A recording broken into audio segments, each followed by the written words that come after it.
વંદે માતરમ વિદ્યાર્થી મિત્રો, મારું નામ જોશી પ્રિયંકા ગિરીશભાઈ છે. હું ધોરણ 6 માં હિન્દી વિષય ભણાવું છું.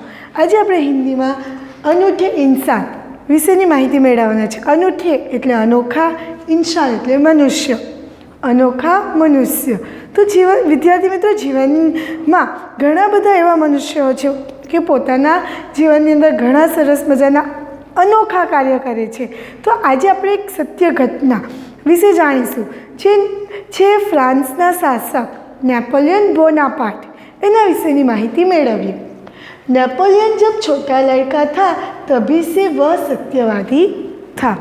नेपोलियन જ્યારે નાનો હતો ત્યારથી એ સત્યવાદી હતો. સત્ય જ બોલવાનું, જીવનમાં જૂઠું બોલવું જ નહીં. एक दिन वह अपनी बहन इलाइजा के साथ आँख में चोनी खेल रहा था. एक દિવસ તે એની બહેનની સાથે, બહેનનું નામ છે ઇલાઇજા, એની સાથે સંતા કુકડીની રમત રમતો હતો. आँख में चोनी એટલે કે संता कुकड़ी. इलाइजा छिपी थी और नेपोलियन उसे ढूंढने के लिए इधर उधर दौड़ रहा था.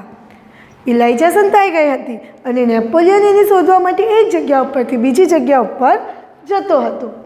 अचानक वह एक लड़की से जा टकराया. अचानक ज एकाएक ज एक छोकरी साथे અથડાઈ જાય છે. लड़की अमरूद बेचने के लिए जा रही थी. छोकरी जामफળ વેચવા માટે જઈ રહી હતી. अमरूद એટલે जामफળ. नेपोलियन के टकराने से उसकी टोकरी नीचे गिर पड़ी. नेपोलियनના અથડાવાને કારણે એની જે ટોપલી હતી એ નીચે પડી જાય છે. कीचड़ होने के कारण उसके सारे अमरूद खराब हो गए.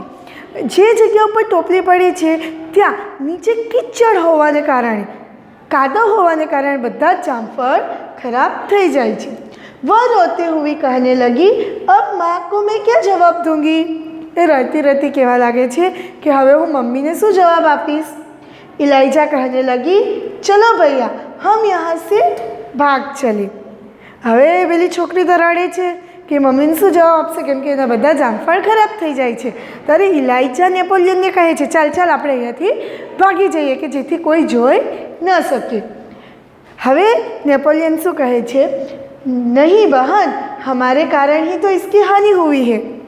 ના બેન, આપણે કારણે જ આને નુકસાન થયું છે. यह कहकर नेपोलियन ने जेब में रखे 3 छोटे सिक्के उस लड़की को देकर कहा. હવે આવું કહીને નેપોલિયને એના ખિસ્સામાંથી 3 નાના સિક્કા એ છોકરીને આપીને કહે છે, બહન मेरे पास यह 3 ही सिक्के हैं, तुम इन्हें ले लो. બેન, મારી પાસે આ 3 જ સિક્કા છે, તું આને લઈ લે. इन 3 सिक्कों से क्या होगा, मेरी माँ मुझे बहुत मारेगी. હવે છોકરી એવું કહે છે કે આ 3 સિક્કાથી મારું શું થશે, મારી મમ્મી મને બહુ જ મારશે. लड़की ने कहा, अच्छा तुम हमारे साथ घर चलो, हम तुम्हें अपनी माँ से और पैसे दिलवा देंगे. नेपोलियन એવું કહે છે, તું મારી સાથે ઘરે ચાલ, હું મારી મમ્મી પાસે બીજા પૈસા લઈને તને આપી દઉં. इस पर इलाइजा ने नेपोलियन से कहा, भैया इसे घर ले चलोगे तो माँ नाराज़ होगी. આ વાત ઉપર ઇલાઇજા નેપોલિયનને કહે છે કે ભાઈ તું આને લઈ જશે તો મમ્મી નાખુશ થશે. નેપોલિયન નહીં માના. નેપોલિયન આ વાતને બિલકુલ માન્ય રાખતો નથી. એ એવું જ ઈચ્છે છે કે હું આ છોકરીને ઘરે લઈ જાઉં અને મમ્મી પાસે બીજા પૈસા અપાવી દઉં. वह उस लड़की को अपने साथ घर ले गया. તે પેલી છોકરીને પોતાના ઘરે લઈ જાય છે. माँ को घटना की जानकारी देकर वह बोला. મમ્મીને ઘટનાની બધી जानकारी આપી દીધી અને કહે છે, माँ आप मुझे जो जेब खर्च देती है उसमें से इस लड़की को पैसे दे दीजिए.